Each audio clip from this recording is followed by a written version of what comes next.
Hey guys, so in this video I'm going to show you how I made an outdoor portable camp shower with a weed sprayer bottle. I'll show you the parts here that you need to get from either a Home Depot or probably could order online. And it's basically the extension, sink sprayer hose, and the nozzle itself. Now these can be purchased a lot of times together in one package, or some places you have to buy the hose and the spray nozzle separately. So I'll show you those parts as well as the little brass adapter fitting that you need to complete the project. That's kind of the important piece that most people have a question about. So I'll show those and try to include the part numbers so you know exactly what you need to get. So let's take a look here now at those pieces. Replacement faucet hose for the side sprayer. That's what it looks like. It is about $7.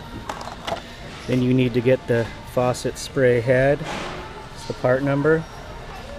It's the part number there. And then this is the magic little thing that's going to connect this hose here to your weed sprayer bottle. You need to get one of these brass hose barbs. It's a quarter inch.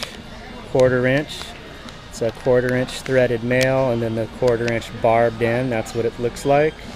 And this piece screws into the end of there, and then you can force that into the weed sprayer. So we'll go take a look at the weed sprayer that you need to make this happen. Okay, then you're also going to need the weed sprayer bottle itself. I went with the 2-gallon version. Now the one I'm going to show here is just the 1-gallon version, which goes for about $10, and they were currently out of stock of the 2-gallon version that I use. So I'll just go ahead and show you the prices there, what they look like in the store.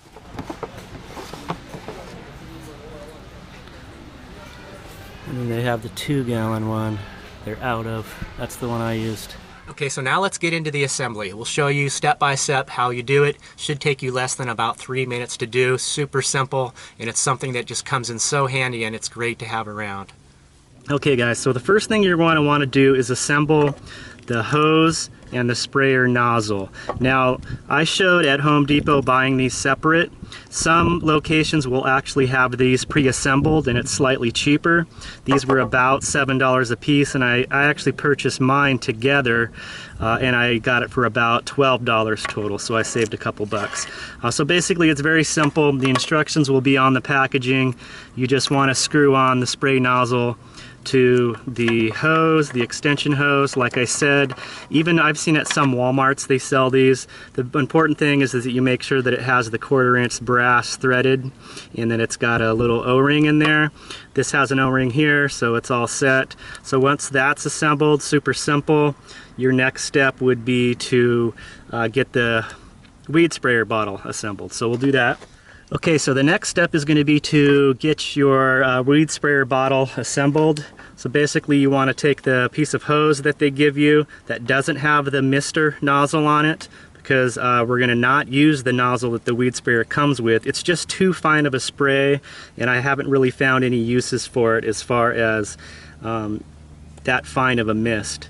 So basically you're just going to take and put this plastic hose into the little fitting that's already on that hose, and then you just stuff that right down into the weed sprayer bottle. There's a little O-ring there that kind of seals it. Make sure that's pushed in, and then you just screw this down here.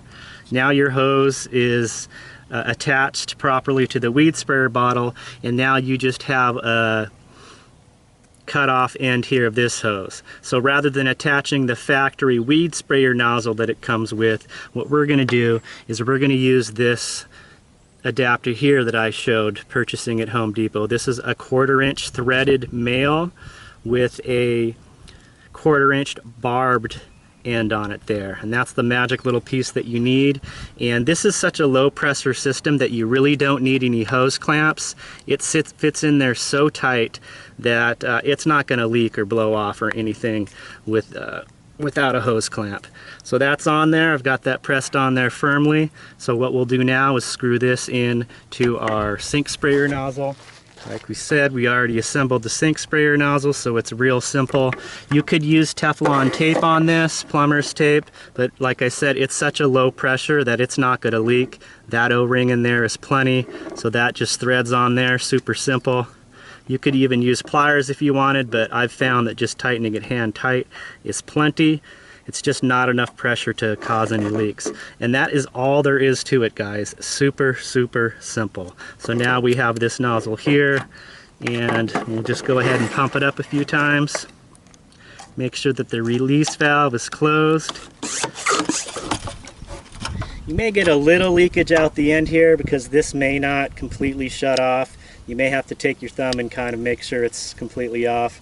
And then once it's pumped up, you've got pressurized water. You can wash dishes, take a shower, clean your feet off, whatever you need to do, rinse off anything. That's just nice to have that kind of stream of water under pressure. So that's it, guys. That's my outdoor portable camp shower. All right, guys, so as you can see, easy as that. Should take less than a few minutes to get totally assembled. Very cheap, easy, and effective. The way I've been using mine is in the winter months. I heat up about a gallon of water on my camp stove, pour it back into the weed sprayer bottle with an existing room temperature gallon of water to make 2 gallons, and it usually ends up being a perfect warm shower water temperature. Now in the summer months, I usually just set it in the sun. It warms up enough with the outside heat that taking a shower with it, it may be a little cool, but it's actually refreshing when it's hot out. So that's how I've been doing it. That's how I stay clean on the road. It's great to be able to take a shower anywhere you need to. I also use the portable shower tent that you can get at Walmart. There's a lot of different versions you can find on Amazon as well. They usually go for about 40 to 50 bucks for the inexpensive ones. So I'll set up that tent if I need privacy, if I'm somewhere where there's people around. Otherwise, if I'm out in nature and no one's around, I just use it right out in the open, and it's a great way to clean up while you're on the road. Hope that was helpful, guys. If you have any questions, leave them in the comments below, and we'll see you in the next video. Take care. Peace.